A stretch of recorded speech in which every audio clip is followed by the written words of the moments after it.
We're your weather connection. Covering Wisconsin weather for 21 years, Chief Meteorologist Cameron Moreland. Heavy rain and the threat for flooding, obviously the main concerns as we head through tonight and into tomorrow. But the other main weather issue today is the fact that summer is now really officially winding down today, the last day of summer here in the Northern Hemisphere. And temperatures, once again, we're running above normal. In fact, 18 of the first 21 days this month have featured at or above normal high temperatures. And as you take a look at the next 7, as we move into fall, you can see overall the warmer weather is going to continue. It's just not going to be as warm, but for the most part, temps will be at or above normal as we head through the weekend and into next week. Well, right now we are looking at rain-cooled 60s across the entire viewing area. It is 64 degrees in Appleton, where we've got a little bit of light rain falling. It is also in the mid-60s in Green Bay, where we have some light rain falling. And look at that dew point. It is 64 degrees, so it is a humid evening. Light rain right now across most of the viewing area, but we've had some bursts of heavier rain, especially this morning, and especially south of Appleton. We had 1 to 2 inches of rain fall across parts of Winnebago County.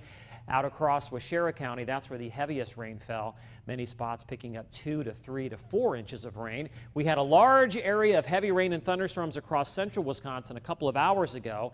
That weakened as it moved across the Fox Valley towards the lake shore, but additional thunderstorms are now quickly developing off to our west. You can see that large cluster of cloud-to-ground lightning activity here across central Wisconsin, weakening pretty quickly as it moved off towards the east, but additional thunderstorms will be with us throughout the night into tomorrow. You can see them lining up right now from near Montello back to the north and west between Wausau and Eau Claire, and some of these thunderstorms are producing torrential downpours. Here's a look at the rainfall rate right now with some of these storms, and you can see rain is falling at the rate of 4 to almost 5 inches per hour, and that's why we are looking at the threat for flash flooding. So we've got light to moderate rain right now across eastern Wisconsin, but there is a large area of heavy thunderstorms rapidly developing here across the northwestern part of the state. And look what happens here as you take a look at the high-res future radar.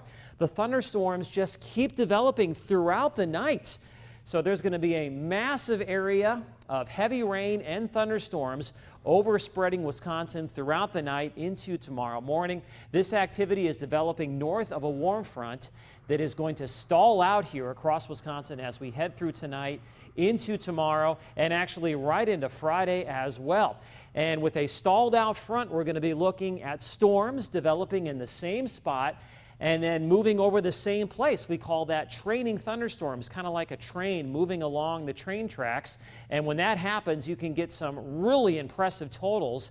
And we're going to see that here across Minnesota, Iowa, and the Badger State as we head through tonight and tomorrow, and possibly into Friday as well. We've got flash flood watches up for most of Wisconsin. In fact, we've got some flood advisories and a flash flood warning here for Clark County. Not only that, but there's the threat for some severe weather. We have severe thunderstorm warnings right now for Juneau and Adams County, also Clark County.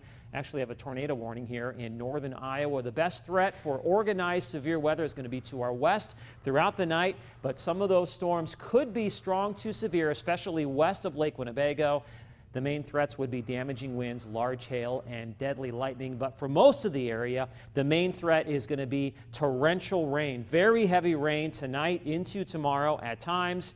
The computer models do a great job in predicting how much rain is going to fall. You can see many spots could easily pick up 2, 3, 4, 5 inches of rain, but they do a terrible job at predicting where that rain is going to fall. So this heavy area of rain may be farther south.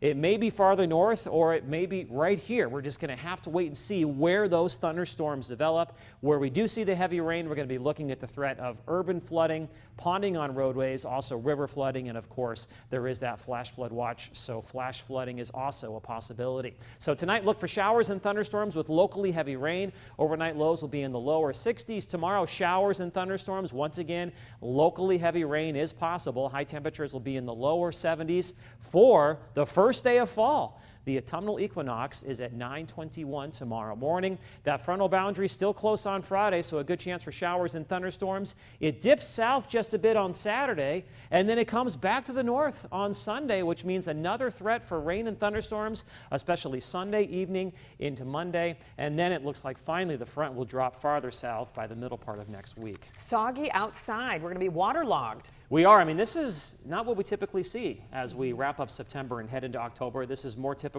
in May or June, not late September. Interesting. Yeah. All right. Thanks, Cameron.